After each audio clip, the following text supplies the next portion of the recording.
볼츠만 뇌. 우주에서 아주 긴 시간이 지나면 원자들이 우연히 모여서 생각할 수 있는 뇌 하나가 만들어질 수도 있다는 이론입니다. 이 외로운 뇌는 자신이 평범한 사람이고 가족과 친구들이 있다고 믿는 가짜 기억들을 갖고 있지만 실제로는 텅 빈 우주 공간에 혼자 떠다니는 뇌일 뿐입니다. 여기서 무서운 질문이 나옵니다. 복잡한 우주 전체가 존재할 확률과 가짜 기억을 가진 뇌 하나가 우연히 생겨날 확률 중 어느 쪽이 더 높을까요? 만약 후자라면 지금 이 순간 당신이 경험하는 모든 것은 우주에 홀로 떠다니는 뇌의 잠깐 동안의 착각일 수도 있습니다. 유아론. 세상에서 확실히 존재한다고 말할 수 있는 것은 오직 내 마음뿐이라는 생각입니다.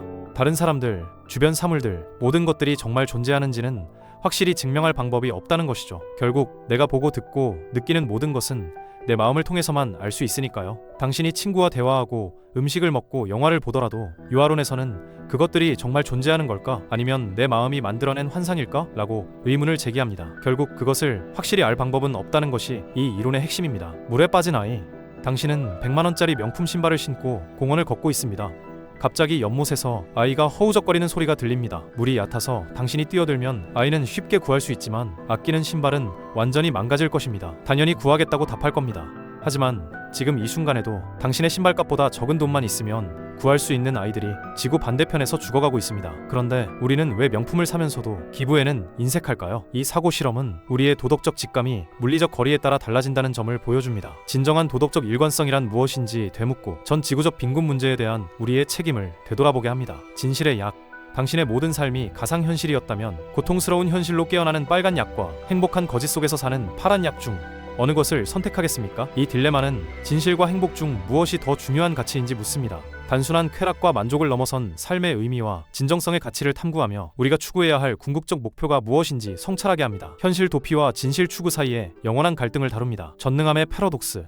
전능한 신이 자기 자신도 들 수 없을 만큼 무거운 돌을 만들 수 있을까요? 이 질문에 어떻게 답하든 문제가 생깁니다. 만약 신이 그런 돌을 만들 수 있다면 그 돌을 들 수 없다는 뜻이므로 전능하지 않습니다. 반대로 그런 돌을 만들 수 없다면 만들 수 없는 것이 있다는 뜻이므로 역시 전능하지 않습니다. 하지만 다른 관점에서 보면 전능하다는 것은 말이 되는 모든 것을 할 수 있다는 뜻일 수도 있습니다. 정사각형 원처럼 말 자체가 안 되는 것은 애초에 존재할 수 없으니까 그런 건 전능함과 상관없다는 거죠. 철학적 좀비. 겉보기에는 인간과 완전히 똑같지만 실제로는 의식이나 감정이 전혀 없는 가상의 존재들입니다. 이들은 농담에 웃고 아프면 소리 지르고 슬프면 우는 것처럼 보이지만 실제로는 아무것도 느끼지 않습니다. 마치 매우 정교한 로봇처럼 말이죠. 이 사고 실험은 의식이 단순히 뇌의 물리적 작용만으로 설명될 수 있는지에 의문을 제기합니다. 만약 인간과 물리적으로 완전히 똑같지만 의식이 없는 존재를 상상할 수 있다면 의식이라는 건 단순한 물리작용 이상의 무언가가 아닐까요? 존재는 인식이다. 무언가가 존재한다는 것은 누군가가 그것을 보거나 느끼고 있다는 뜻이다 라는 아이디어입니다. 예를 들어 의자에서 일어나서 뒤돌아보지 않으면 그 의자는 존재하지 않게 된다는 거죠. 중국어 방. 중국어를 전혀 모르는 당신이 완벽한 규칙서를 보고 중국어 질문에 완벽하게 답변합니다. 밖에서는 중국어 천재가 있다고 생각하지만 당신도 규칙서도 중국어를 이해하지는 못합니다. 그렇다면 시스템 전체가 중국어를 이해한다고 할 수 있을까요? 이 사고 실험은 인공지능의 이해와 지능의 본질을 탐구합니다. 문법적으로 완벽한 답변을 만들어내는 것과 진정한 의미를 이해하는 것은 다른 문제임을 보여줍니다. 현재의 AI 기술이 아무리 발전해도 진정한 의식이나 이해를 갖추었다고 할 수 있는지 의문을 제기합니다. 경험 기계. 철학자 로버트 노직이 행복만이 인생의 전부일까? 라는 질문을 던지기 위해 만든 사고 실험입니다. 당신이 원하는 모든 경험을 느낄 수 있는 기계가 있다고 상상해보세요. 이 기계에 연결되면 기계 속 세계라는 사실조차 잊고 엄청난 기쁨, 사랑, 성공감 등 온갖 좋은 감정들을 평생 느끼며 살 수 있습니다. 노직은 당신이 정말로 평생 이 기계에 연결되고 싶은지 묻습니다. 놀랍게도 많은 사람들이 고통과 어려움이 있는 현실을 선택합니다. 이는 우리에게 단순한 행복감보다 더 중요한 것들이 있다는 걸 보여줍니다. 진짜 관계, 진정한 성취, 그리고 현실이라는 것 자체의 가치 말이죠. 유명한 바이올리니스트. 납치되어 치명적인 신장병 환자와 혈액순환계가 연결된 상황에서 9달 후 그가 회복될 때까지 연결을 유지해야 할 의무가 있을까요? 이 사고 실험은 개인의 자율성과 타인을 도울 의무 사이의 갈등을 탐구합니다. 누군가의 생명을 구할 수 있다고 해서 당신의 몸과 자유를 희생해야 할 의무가 있는 것은 아니라는 점을 보여주며 선행의 한계와 개인의 권리에 대해 성찰하게 합니다. 라플라스의 악마. 우주의 모든 원자의 위치와 속도를 정확히 알고 모든 물리 법칙을 완벽하게 계산할 수 있는 존재가 있다면 그에게는 미래의 모든 일이 이미 결정되어 보일 것입니다. 당신의 모든 선택도 140억 년 전부터 정해진 원자들의 움직임일 뿐일까요? 이 사고 실험은 결정론과 자유의지의 근본적 갈등을 탐구합니다. 만약 모든 것이 이미 정해져 있다면 도덕적 책임과 처벌의 의미는 무엇일까요? 우리는 진정 자유로운 선택을 하는 존재인지 아니면 복잡한 물리 법칙을 따르는 생체 기계에 불과한지 질문합니다. 자유의지는 없다. 사람이 자신의 원하는 것에 따라 행동할 수는 있지만 정작 무엇을 원할지는 스스로 결정할 수 없다는 이론입니다. 결국 우리는 자신의 욕망에 끌려다니는 꼴이 된다는 거죠. 간단한 예를 들어봅시다. 초콜릿과 바닐라 아이스크림 중에 고르라고 할 때 초콜릿을 진심으로 원한다면 그 욕망 자체를 바꿀 방법은 없습니다. 다른 이유, 가격이나 건강 때문에가 개입하지 않는 한 말이죠. 결국 우리가 뭔가를 하는 이유는 하고 싶어서 아니면 억지로인데 둘 다 내가 통제할 수 없는 것들입니다. 그래서 진정한 자유의지는 존재하지 않는다는 겁니다. 플라톤의 동굴벽의 그림자만 보며 살던 사람이 진짜 세상을 본 후 돌아와 다른 사람들에게 진실을 말합니다. 사람들은 그를 믿을까요? 미쳤다고 할까요? 이 우화는 지식과 무지, 현실과 환상의 본질을 탐구합니다. 우리가 당연하게 받아들이는 현실이 사실은 제한된 인식의 결과일 수 있으며 진정한 교육이란 더 넓은 현실을 깨닫는 과정임을 보여줍니다. 현대 사회에서 미디어와 정보의 역할에 대해서도 성찰하게 합니다. 메리의 방, 철학자 프랭크 잭슨이 만든 사고 실험입니다. 메리라는 천재 과학자가 있는데 그녀는 색깔에 대한 모든 과학적 지식을 알고 있지만 태어날 때부터 흑백 세상에서만 살았습니다. 어느 날 메리가 처음으로 방을 나와서 빨간 사과를 봅니다. 이때 메리는 색깔에 대해 새로운 것을 배운 걸까요? 잭슨은 그렇다고 봅니다. 아무리 많은 과학적 데이터를 알고 있어도 실제로 색깔을 경험하는 것은 완전히 다른 종류의 지식이라는 거죠. 이 사고 실험은 지식에는 데이터로는 전달할 수 없는 경험적인 부분이 있다는 것을 보여줍니다. 귀납법의 문제. 철학자 데이비드 휴미 제기한 문제로 미래가 과거와 비슷할 것이라는 우리의 믿음을 어떻게 확신할 수 있는지 묻습니다. 예를 들어 우리는 지금까지 매일 해가 떴으니까 내일도 해가 뜰 것이라고 기대하죠. 하지만 이것이 항상 그럴 것이라는 보장은 없다고 지적했습니다. 어떤 일이 100번, 1000번 일어났다고 해서 1001번째에도 반드시 일어난다는 법은 없습니다.